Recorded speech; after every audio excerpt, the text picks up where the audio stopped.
आपण पाहत आहात नाशिक खबर न्यूज, जनतेचे हक्काचे व्यासपीठ।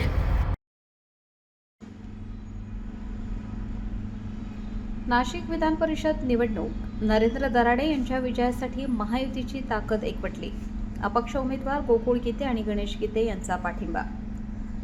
नाशिक स्थानिक प्राधिकारी मतदारसंघाच्या विधान परिषद निवडणुकीत महायुतीचे उमेदवार नरेंद्र दराडे यांच्या विजयासाठी राजकीय समीकरणे अधिक बळकट होताना दिसत आहेत। अपक्ष नेते गोकुळ गीते आणि गणेश गीते यांनी नरेंद्र दराडे यांना जाहीर पाठिंबा दिल्याने निवडणुकीतील वातावरण आणखी रंगतदार झाले आहे। मतदान केंद्रांवर माध्यमांशी संवाद साधताना गोकुळ गीते यांनी नरेंद्र दराडे यांच्या विजयाचा विश्वास व्यक्त केला।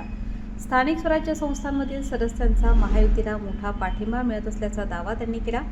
तर गणेश गीते यांनीही नरेंद्र दराडे यांना पाठिंबा जाहीर करत व्यापक राजकीय हित आणि विकासाच्या दृष्टीने हा निर्णय घेतल्याचे सांगितले।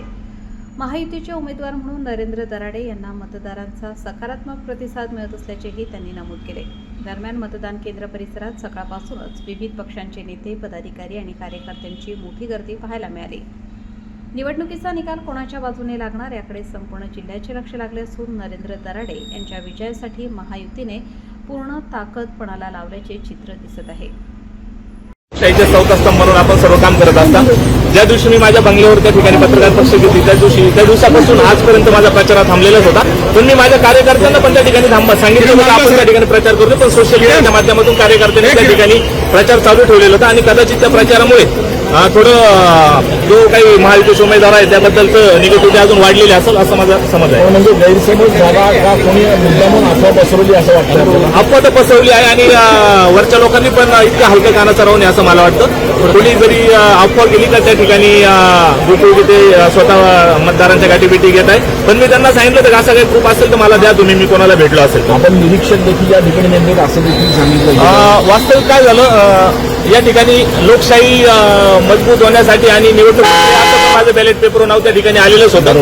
त्या ठिकाणी फक्त पोलिंग एजंट मी त्या ठिकाणी सह्या दिलेल्या होत्या, पण मी कोणाला नेमलेलं नव्हतं। मला त्या ठिकाणी उबाटा गटाच्या वतीने त्या ठिकाणी पोलिंग एजंट नेमण्यासाठी काही मागणी पत्र झाली होती, मी त्याच्यावर सही करून दिली होती। मुख्यमंत्र्यांनी आणि गिरीश भाऊंनी, उपमुख्यमंत्र्यांनी आपलं फोनवर बोलणं मतदारांसमोर आपलं बोलणं करून दिलं असं काही कळलं? हो, असं केलंय। पण मी त्या ठिकाणी माझी भूमिका सांगितली की मी कुठलाही प्रचार केलेला नाही आणि माझ्या कार्यकर्त्यांथ्रू काही प्रचार झाला असेल तर मी माझ्या कार्यकर्त्यांना पण त्या ठिकाणी मोबाईलच्या स्टेटसद्वारे सांगितले की बाबांनो, आपण या प्रक्रियेत थांबलेलो आहे आणि आपण कृपया माझा काही कुठलाही प्रचार तुम्ही करू नका। आपल्या भूमिकेवर आपण ठाम आहात शेवटपर्यंत? कुठल्या पण मी जी म्हणजे माघार घेऊन आपण पाठिंबा द्यायची नाही, मी थांबलेला आहे। बाकी मी तो पुढचा शब्द तुम्ही त्या दिवशी पण वापरला नव्हता आणि आज पण वापरणार। तुमच्या इथल्याने चुरस निर्माण झाली असं वाटतंय? काय तुमच्या इथे पुन्हा एकदा चुरस निर्माण झाली? पण मला त्यांचा आग्रह होता की तुम्ही एकदा इकडे या आणि पत्रकारांशी संभाषण करा। आणि तुम्ही माझ्या घरी बसलेलो होतो। कोणी आग्रह केला नेमका? आहे वरिष्ठ पातळीवरच्या नेत्यांनी मला त्या ठिकाणी फोन केले, मला म्हणजे भावनाच कॉल केले की त्या ठिकाणी गोकुळला घेऊन जा आणि पत्रकारांचा माहिती समोर होती। स्वतः मुख्यमंत्री एकनाथ शिंदेंनी गणेश भाऊंसोबत संवाद साधला, तुमच्यासोबत साधला असेल, मला त्याबद्दल कल्पना नाही। भाऊंशी साधला मी सकाळपासून त्या ठिकाणी आपले एबीपी माझाचे पत्रकार सकाळी 7 वाजता माझ्याकडे आले। त्यावेळेस मी माझ्या मुलाला शाळेत सोडायला चाललो होतो आणि त्याच्यानंतर मी गावी शिंगव्याला गेलेलो होतो। मी 3 तास शिंगव्यालाच होतो माझ्या वडिलांकडे बस। या सगळ्या निवडणुकीमध्ये तुमच्यामुळे चुरस निर्माण झाली अशी देखील? चुरस निर्माण झाली माझ्यामुळे म्हणता येणार नाही। शेवटी मतदारांचं पण वैयक्तिक मत आहे, मतदारांनी निर्णय घ्यायचा आहे, त्यांनी कोणाला मत द्यावं हे आपण ठरवू शकत नाही। मी तर कुठे प्रचार केलेला नाही मागच्या 10 दिवसापासून। मी मागच्या गुरुवारी प्रचार थांबवला होता, आज 8 दिवस झाले, आज पण गुरुवारी। मी 8 दिवसापासून कोणालाही एक कॉल नाही केलेला का मला मतदान करा किंवा करू नका, मी असं बोललेलो। आपण जरी मतदान करू नका असं म्हणत असला किंवा प्रचार यंत्रणा थांबवली असली, लोकांचे फोन येत होते का मतदारांचे? हा, लोकांचे मला फोन येत होते का आपण लढलं पाहिजे, पुढे गेलं पाहिजे। पण मी त्यांना सांगितलं का नाही, मी वरिष्ठ 3 मंत्र्यांना त्या ठिकाणी माझा शब्द दिलेला, मी पुढे फिरणार नाही आणि मी माझा प्रचार बंदच ठेवलेला होता। आज मात्र इथे ये मतदार नाही, आता मला गणेश भाऊंचा फोन आला की त्या ठिकाणी तू कलेक्टर का ऑफिसलाही आपल्याला तिथे जायचं आहे। मग मला आता तुम्ही गणेश भाऊ जवळ जाऊन दिलं तर मला कळेल नेमके काय करायचं। ओके, आपण बघतोय की या ठिकाणी गोकुळ गीते हे फैला रहे, इसलिए मैंने यहाँ पे प्रेस दी है। क्या महायुति के सब वोटर ने महायुति के उम्मीदवार को ही वोटिंग करना जरूरी है, इसलिए मैं यहाँ पे आया। अगर गोकुळ गीते चुनाव जीत कर आते हैं तो कैसे गोकुल जी के चुनाव जीत के आएंगे? मैंने खुद लोगों को बोला है कि हम ये चुनाव में रुक गए और रुकने के बाद सब लोगों को मैंने खुद बोला है कि महायुति के उम्मीदवार को वोटिंग करो। लेकिन दराडे पर जो मतदार जो है वो मतदाता नाराज है। नाराज दराडे पे नाराज है, वो उनका पर्सनल विषय है, किस पे नाराज है लेकिन अपना उसमें कुछ भी रोल नहीं है।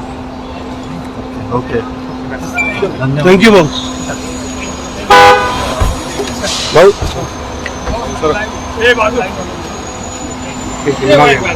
चल योगेश चल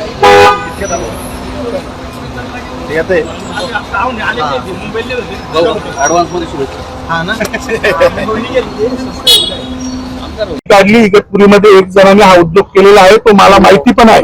तो 2-4 दिवसापूर्वी मला भेटून पण गेला, पण मी त्याला स्पष्ट नकार दिला होता की मला कुठल्याही भानगडीत पडायचं नाही. आणि त्याने ते कोणाच्या तरी सांगण्यावरनं त्या ठिकाणी सोशल मीडियावरती मतपत्रिका टाकली. त्यानंतर त्या ठिकाणी एक उबाटाचा आपलं उबाटाचा एक पोलिंग एजंट होता, तर गोकुळला त्याच्या कार्यकर्त्यांनी आग्रह केला होता की या ठिकाणी तुम्ही पोलिंग एजंट आमच्यासाठी द्या. मग गोकुळने 2-3 ठिकाणी त्या ठिकाणी पोलिंग एजंट दिले होते की निवडणूक ही लोकशाहीच्या पद्धतीने झाली पाहिजे. तुम्ही जरी थांबल्यात, आम्ही तुमच्या भरोशावर लढलो फिरलो, तर आता तुम्ही अचानक युटर्न या ठिकाणी घेताय, तर आम्हाला पण कोणीतरी विचारेल, उत्तर द्यायला जागा नाही. आणि मग त्या ठिकाणी तो दिला, तो पण मी त्या ठिकाणी गोकुळला परत देऊन टाकायला लावला. आणि या ठिकाणी कोणताही गैरसमज नसावा, त्याने त्यांनी महायुतीला आपण या ठिकाणी महायुतीचा उमेदवार दिलेला आहे आणि त्याला सर्वांनी मतदान करावं असं मग सर्वांना सांगतो. आमचा या प्रक्रियेशी कुठेही काही संबंध नाही. आपण शब्द पाळला, पण मतदारांचं म्हणणं असं आहे का दराड्यांनी शब्द पाळला नाही. जे पैसे आम्हाला कबूल केले होते, जो आकडा फोडला होता त्या आकड्याप्रमाणे आमच्यापर्यंत पैसे आले नाही.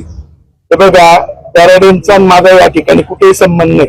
मी माझा शब्द सांगून टाकाना किती ठरलं होतं मला ते पण माहित नाही. दराडेंनी किती पैसे ठरवले होते, काय केलं, माझा त्या प्रक्रियेशी काही भानगड संबंध नाही.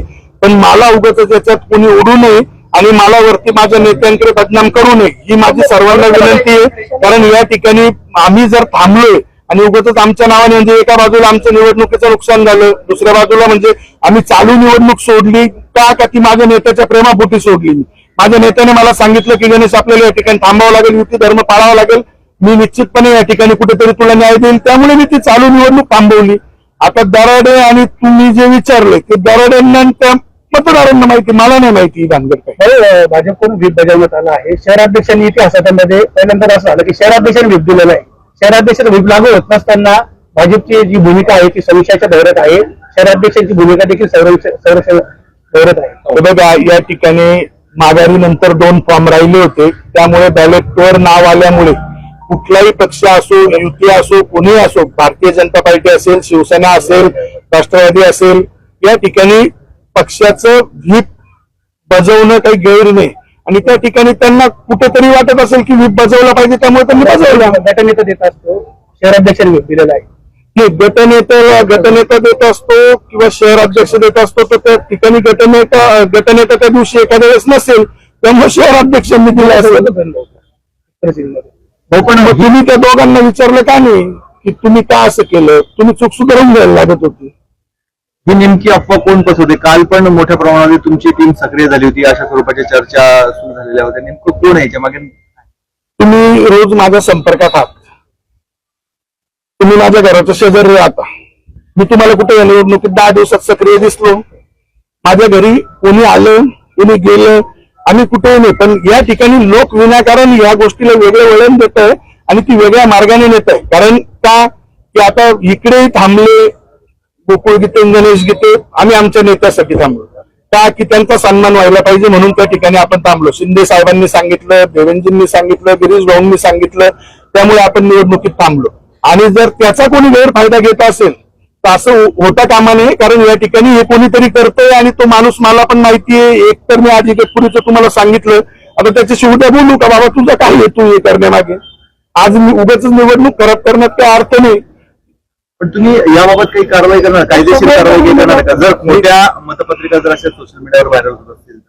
निश्चितपणे या ठिकाणी पाहिजे तुम्ही 4 वाजे मतदानाची वेळ संपल्यानंतर परत प्रेस घेईल आणि निश्चितपने हे जे उद्योग ज्यांनी केलाय त्याचं मी पुराव्यानिशी तुम्हाला मी सर्व माहिती या ठिकाणी देईन.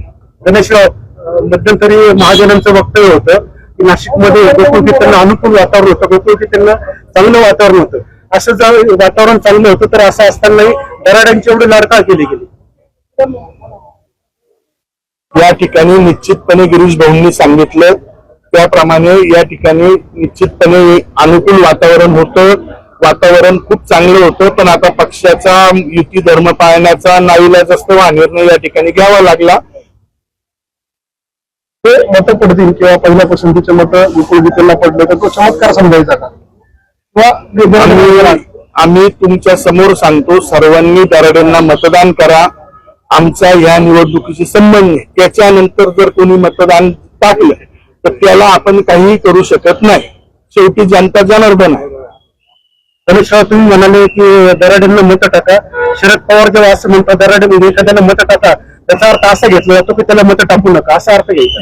असा कोणी कोणताही अर्थ घेऊ नये. मी दराडेंना निश्चितपणे महायुतीच्या सर्व घटकांना या ठिकाणी नम्र निवेदन करतो की दराडेंना मतदान करा. बॅलेट